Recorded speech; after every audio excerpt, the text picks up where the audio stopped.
साथियों नमस्कार, मैं आपका अपना साथी एडवोकेट दीपक कुलड़िया भादरा कोर्ट से। साथियों आज हम बात करेंगे कि राजस्थान की विधानसभा में एडवोकेट प्रोटेक्शन एक्ट यानी कि अधिवक्ता संरक्षण अधिनियम 2023 जो है वो पास कर दिया गया है। और यह बिल जो है वो विधि कार्य मंत्री शांति धारीवाल के द्वारा राजस्थान की विधानसभा की पटल पर रखा गया और उसके बाद में ये बिल जो है वो सर्वसम्मति से पास भी कर दिया गया। तो दोस्तों आज हम बात करेंगे कि इस बिल से जो है वो एडवोकेट लोगों को क्या फायदा होगा, वकील साथियों को क्या सुरक्षा मुहैया कराई गई है राजस्थान की सरकार के द्वारा, और क्या ऐसी परिस्थितियां रही होंगी कि राजस्थान की सरकार को यह बिल जो है वो मजबूर होना पड़ा राजस्थान की विधानसभा में पास करने के लिए। तो दोस्तों मैं आपको बता देना चाहता हूं कि 20 फरवरी 2023 से लेकर के 21 मार्च 2023 तक तमाम वकील साथियों ने करीबन 1 महीने तक पूरे राजस्थान के न्यायालयों में वर्क सस्पेंड रखा, कार्य का बहिष्कार किया गया और पूर्णतः रूप से कार्य का बहिष्कार किया गया और कई जगहों पर धरने के रूप में कार्य का बहिष्कार किया गया। जैसे हमारी भादरा कोर्ट में एडवोकेट सुरजीत बिजारनिया जो बार संघ के अध्यक्ष हैं, उनके नेतृत्व में हमारे पूरे भादरा के वकील साथियों ने बहुत ही जोरदार तरीके से इस आंदोलन का समर्थन किया और धरने के रूप में कार्य का बहिष्कार किया गया। और ड्यूरिंग स्ट्राइक दोस्तों सिंगल वकालतनामा भादरा की कोर्ट में अंदर पेश नहीं किया गया न्यायालय के अंदर। तो आप समझ सकते हैं कि हमारे शीर्ष के जो नेता हैं, हमारे शीर्ष के जो कार्यकारिणी है, उसकी गाइडलाइन के हिसाब से हमने कितनी सख्ती से, और हमने ही नहीं पूरे राजस्थान के वकील साथियों ने बेहद ही सख्ती से इसका पालन किया, तब जाकर के राजस्थान के विधानसभा में सरकार को मजबूर होना पड़ा इस बिल को पास करने के लिए।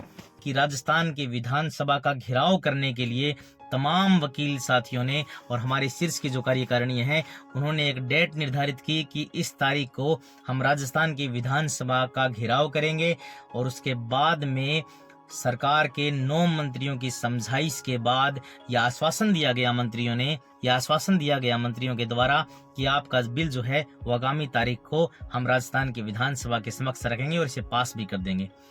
तो तमाम समझाइश के बाद ये बात तय हुई और हमने वर्क सस्पेंड रखा, लेकिन राजस्थान की विधानसभा का घेराव जो है वो उस तारीख को पोस्टपोन कर दिया गया। तो दोस्तों फाइनली यह बिल 21 मार्च को राजस्थान की विधानसभा में पास कर दिया गया, संशोधित रूप से पास कर दिया गया, क्योंकि पहले इसमें कुछ त्रुटियां थी, वो मैं आपको आगे चल करके बताऊंगा। तो दोस्तों क्या है इस बिल में मैं आपको आज बताऊंगा।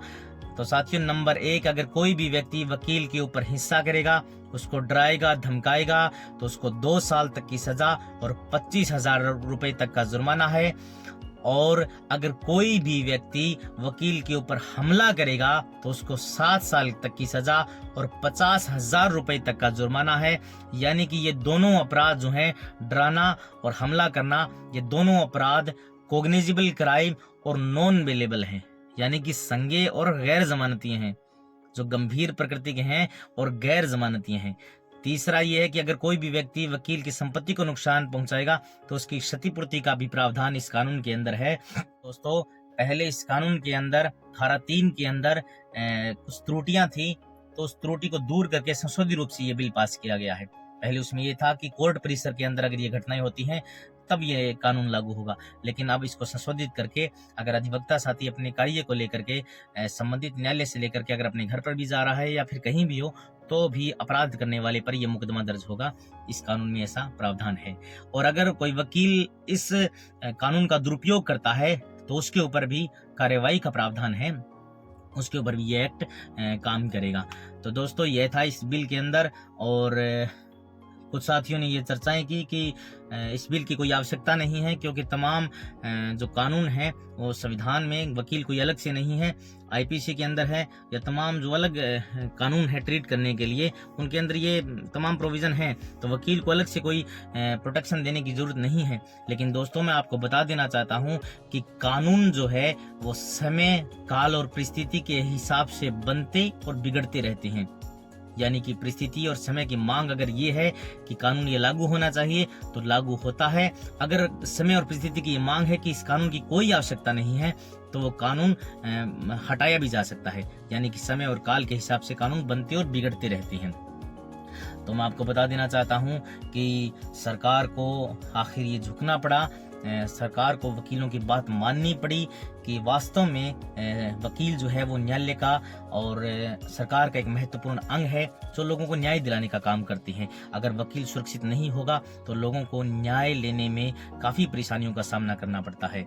वकील जो है वो समाज का एक निर्भीक अंग है, एक साहसी व्यक्ति है जो खतरा मोल लेकर के आपको न्याय दिलाने का काम करता है। तो कम से कम उसकी सुरक्षा की गारंटी जो है वो सरकार मुहैया कराए।